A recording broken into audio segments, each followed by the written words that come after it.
Halos 2 taon ko nang ginagamit itong Wheeltop EDSTX dito sa aking Pardos na road bike. And madalas ako matanong, kamusta na nga ba ang Wheeltop EDSTX? And maraming nagre-request sa inyo ng long-term review para sa shifters na to.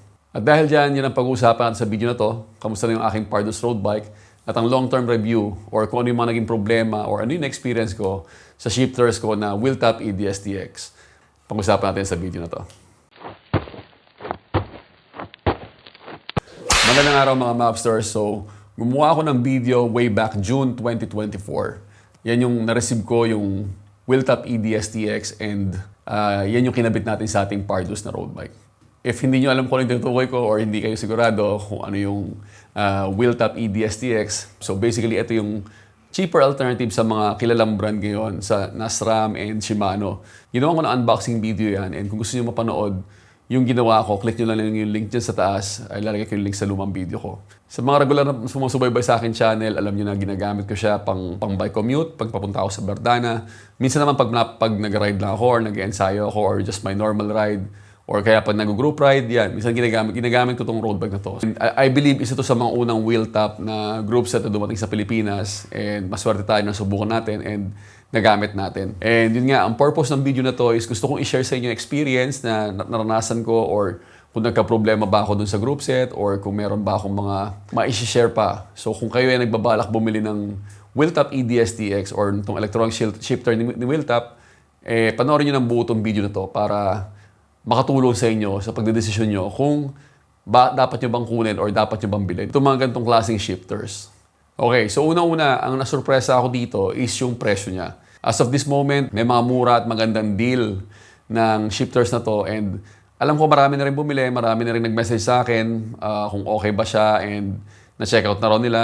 And kailan lang, meron akong chinunap sa bike shop na Wheeltop EDSTX din na initially akala niya nagka-problema pero hindi naman pala. But then again, yun nga nakakagulat dito is halos kapresyo lang siya ng hydraulic na STI ni Shimano na hindi naman electronic. Kung tatansyahin nyo, electronic yung makukuha nyo sa price range na to, and konting dagdag na lang, meron na kayong buong group set.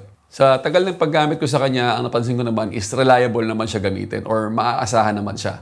Kasi naulanan na ako, nabasa naman din siya. I mean, sa tagal ng paggamit ko sa kanya, masasabi ko is reliable naman siya. Hindi naman din ako inaabot ng biglang low battery or walang battery. Sa madaling salita, hindi naman niya ako binigo habang nag-ride ako or hindi ako na-disappoint sa kanya.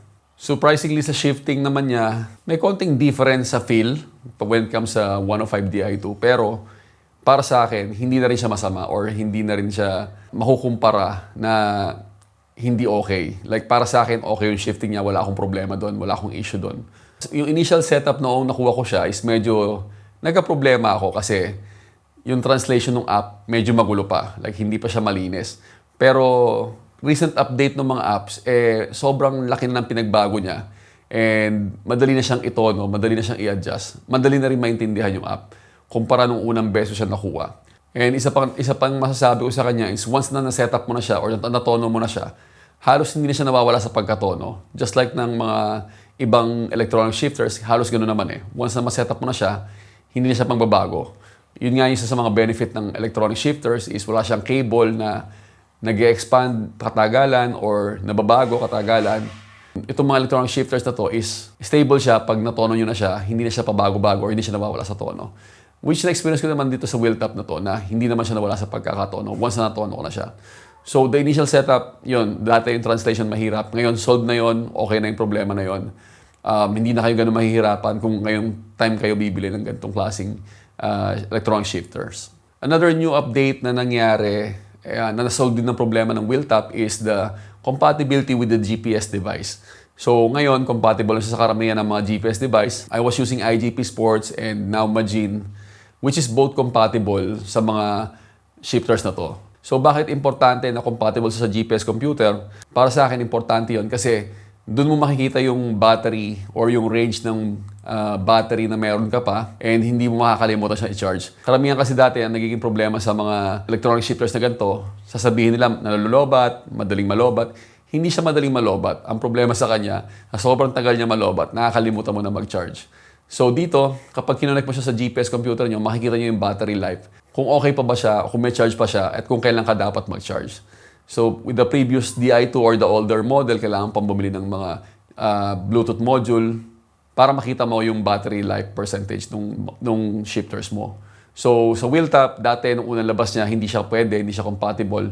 But now, compatible na siya. However, para doon sa mga buttons na malilipat-lipat mo yung buttons, I don't think na compatible sa ganong feature sa ngayon. But maybe in the near future, magkaroon din ng update na magamit nyo na rin yung mga button niya pang-control ng inyong GPS computer or ng iba pang device. Hindi rin naman ako nagka-problema when it comes dun sa shifters niya, like yung sa mga brake levers niya, sa mga part na yon. Sa buong paggamit ko sa kanya, isang beses lang ako nawala ng battery and ginawa ko nga ng reels yan, kung hindi nyo papapanood, click nyo na link sa taas. Naggawa rin ako ng video tungkol dyan na paano ko siya pinalitan. And sobrang dali lang kasi yung battery naman niya is CR2032 which is common sa mga convenience store and madali kayong makakabili. So matagal din yung battery niya, mahigit 1 taon bago ko siya kailangan palitan. I think that's more than enough sa tagal ng when it comes sa tagal ng battery. Pagdating naman sa paggamit sa mga buttons, ang napansin ko sa kanya is mas medyo may diin ka ng konti dun sa shifters ni Wheeltap in comparison with the STI na Shimano. Pero konting-konti lang naman, mas madali lang ng konti. Na-mention ko nga dati na every time na mag-ride ako using the 105 Di2 and then lilipat ako sa Wheeltap, naninibago ako kasi mas soft touch yung Shimano than dun sa Wheeltap. Pero it's not an issue kung sanay ka sa Wheeltap lang or kung Wheeltap lang yung gagamitin mo. After ilang click lang, naalala ko na naka-Wheeltap ako and then okay naman siya sa akin. Like, working naman siya. I just observed na meron siya slight difference kapag pinipindot nyo siya. Mas madiin ng konting-konti lang. Ang isa pa na gusto ko sa kanya is yung idea ng button sa left shifter na isa lang. It really makes sense na para sa FD, isang pindutan lang. So, pag pinindot mo siya, aakyat. Pag pinindot siya bababa, aakyat, bababa. Isang button lang yung kailangan mo sa kanya. However, sa kanan, dalawa pa rin yung pindutan niya. So, kailangan natin mag-decide kung pataas ba or pababa pagdating sa RD. So, gusto ko yung style na yun. Napaka-simple lang niya. Lesser button, pero it's very functional para sa akin. And okay sa akin yung design na ganun. For the calipers naman, long-term use, wala akong naging problema. Nagustuhan ko yung braking power niya, hindi komplikado. Mas less yung chance ng disrub kasi mas malaki yung gap niya. May mga newer version na ng caliper, so baka pag bumili kayo, hindi na katulad ng caliper na nakuha ko. Mas maganda na yung design, made from aluminum din. So wala akong reklamo doon. Like, okay yung performance ng caliper niya. Kukumpara ko naman sa mga Shimano and SRAM na caliper. So I think kung yun yung iniisip nyo, huwag kayong masyado intindihin yung calipers dahil kung gusto niyo ng Shimano na calipers, pwede siyang lagyan na mga Shimano na Ultegra 105 or even Dura Ace na caliper. May mga nakita akong gumawa niyan para hindi mapansin yung calipers kung yun ang gusto nyo. Ayan. So, okay ang calipers, huwag kayong mag-worry dyan. Long term, wala akong naging problema. Bago tayo magpatuloy sa mga bagay na hindi ko nagustuhan, if gusto nyo ng ganitong content or long-term review, please let me know sa comment section. And kung hindi ka pa nakasubscribe, mag-subscribe ka na rin. And let me know kung ano yung mga gusto mo sa channel na to. So I'm really happy in general sa kanya. Masaya naman ako doon sa paggamit sa kanya, sa experience ko sa kanya. Okay naman yung performance niya para sa akin. But now, let's talk about doon sa mga naging problema ko or ano yung mga na-experience ko naman sa kanya na para sa akin is something that can be improved or can be worked on. Una-una is the rubber hood. So para sa akin, yung rubber hood niya or yung goma na ginamit sa kanya is medyo matigas. So pagdating sa part na yon, hindi siya masarap sa kamay kung wala kang gloves. But kung may gloves ka naman, okay din siya dahil medyo matibay siya. Para siyang may pagka-plastic. So okay to kung nag-gloves ka. The next problem na meron ako sa kanya is the cover para sa charger. Medyo mahirap siyang ikabit. Like, lagi siyang natatanggal or parang tsambahan ba pag naikabit mo, okay naman siya. Pero kapag sinusubukan mo siyang ikabit, medyo matagal or mahirap yung pagkakabit. But it's not really a big deal. Pwede mo siyang ikabit naman or mailapat naman. But I hope they could update it someday na mas maayos pa yung cover ng battery charger para sa RD. Sa FD walang problema, but sa RD, yan, nagkakaproblema tayo sa pagsasara ng cover na goma dun sa but it's not a big deal. Again, somehow na nakakainis lang siya. Yan, medyo annoying lang yung part na yun. Okay, now, so just be honest with you guys. I had one major problem na nangyari sa kanya. So, ito yung nangyari sa akin. Isang araw yung RD ko, just namatay siya. Ayaw niya mag-ship. Kinonta ko sila, pinadala ko sila ng mga data na meron ako. And unfortunately, na-cover pa naman siya ng warranty.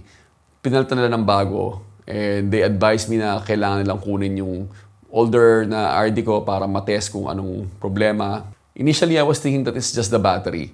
So somehow, feeling ko battery siya. But may mga signs kasi na yung communication yung nagiging problema niya between the shifters and the RD itself. May mga signs siya na gano'n eh. So, na-cover naman siya ng warranty and pinalitan nila. Ang take ko dito, ang possible na naging problema ko dito sa kanya is kapag binabiyahe ko siya, hindi ko siya sina-shutdown. So, meron kasing mode dito na pwede mo siyang i-shutdown kapag ibabiyahe mo. It does make sense kasi para sa akin, yung shifters natin, kapag ginalaw mo yung bike, automatic na nag-wake up siya. So, for example, pinark mo siya, hindi mo siya ginagamit, once na pinick up mo yung bike, mabubuhay siyang kusa. Meron siyang parang motion sensor or movement sensor na mag-o-on kapag ginalaw mo siya. Sa Shimano, walang ganon. You have to click the button para magising ang Shimano. So there's a difference na siguro later on pag-uusapan natin yan sa comparison ko na video na gagawin between sa dalawang brand. No? Isa yan sa mga pinagkaiba nila. But anyway, mabalik tayo sa wheel top. Pag ginalaw mo yung bike, magigising siya. So ngayon, anong downside niyan? Kapag biniyahe mo siya, kailangan mo siyang i-shutdown. Kasi pag hindi mo siya shutdown, every time na gumagalaw yung sasakyan mo, if accidentally ma-press yung button, gagalaw siya ng gagalaw or susubukan niyang gumalaw ng gumalaw. Pangalawang pwede maging problema dyan is kapag naandar yung sasakyan mo, iniisip niya na nag-ride ka and continuously umaandar yung shifters mo. Like naka-standby sila palagi sa mga shift na gagawin mo. Ano magiging problema nun is madadrain yung battery. So recently nga nung nagkakotse tayo, lagi ko siyang sinasakay sa loob ng sasakyan, lagi ko siyang binabiyahe kasama yung bike. Hindi ko siya sina-shutdown. And I think that might cause the problem with the battery na mamatay talaga yung battery. Ang maganda naman sa kanya is replaceable yung battery. Pwede kang makabili ng battery online around 1,300 to 1,500 and napapalitan siya. Akala na iba hindi siya napapalitan but ang maganda sa kanya is napapalitan yung battery. Nag-option ako na palitan sana yung battery pero buti na lang kinonta ko sila and they sent a replacement nung RD and gusto nila makita kung ano nga yung naging problema dun sa RD na meron ako. Hindi ko rin alam kung ano nangyari. So that's the major problem na nagkaroon ako sa kanya. But para sa akin, kung tatanungin niyo ako, is it still worth the price or is it still worth trying or buying? Para sa akin, oo. Kasi yung makukuha mong presyo sa kanya at performance sa kanya, okay pa rin naman. And hindi naman lagi nagkakaproblema so far. And maganda naman din yung coverage ng warranty nila. Yun nga lang, as far as I know, wala pa silang official distributor sa Pilipinas. Hindi ako sigurado pero para sa tingin ko, meron mga nagtitinda ng wheel top locally pero alam ko in-order lang din nila sa online and then nire-resell lang nila. Sa pagkakalam ko, wala silang official distributor pa rin sa Pilipinas. Ang isang nakikita ko dyan is medyo malalim pero I think mag-iiba sila ng brand. Sa mga hindi nakakaalam, na-acquire na nila yung company na Rotor, which is naglabas na rin ang sarili nilang version ng group set. Pero kung makikita nyo, kamukhang-kamukha siya ng wheel top. Or I could say na ito rin yun. Like parang sila rin yung gumagawa nito. So hindi ko alam kung ano mangyayari in the future. Pero yan, as of the moment, walang official na distributor sa wheel top dito. Kung meron man, nire-resell lang nila yan from online.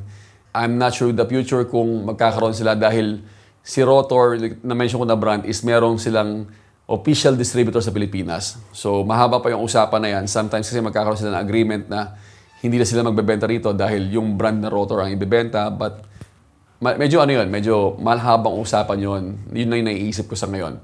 But, kung gusto nyo bumili, alam ko available siya sa mga online stores na lalagyan na lang natin yung link dyan kung nakikita nyo ngayon. Pwede nyo try kasi yan yung link na subok na namin. Kapag may gustong bumili, yan ang binibigay ko.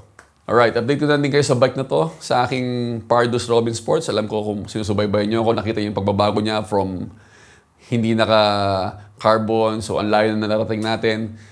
Sobrang na-enjoy ko ngayon itong bike na to. Initially, ay gusto ko siya ibenta pero sa ngayon hindi na talaga.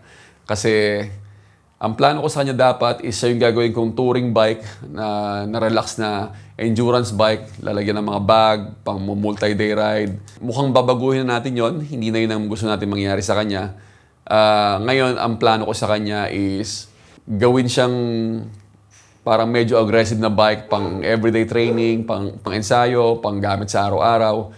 So medyo gagawin natin siyang aggressive na. Dapat lalagyan ko siya ng aero bar pero hindi na yon. Everyday bike na lang talaga siya pang ensayo. Yung crankset niya, papalitan natin ng TEO. So yung crankset na gamit kasi natin dyan is yung QED pa.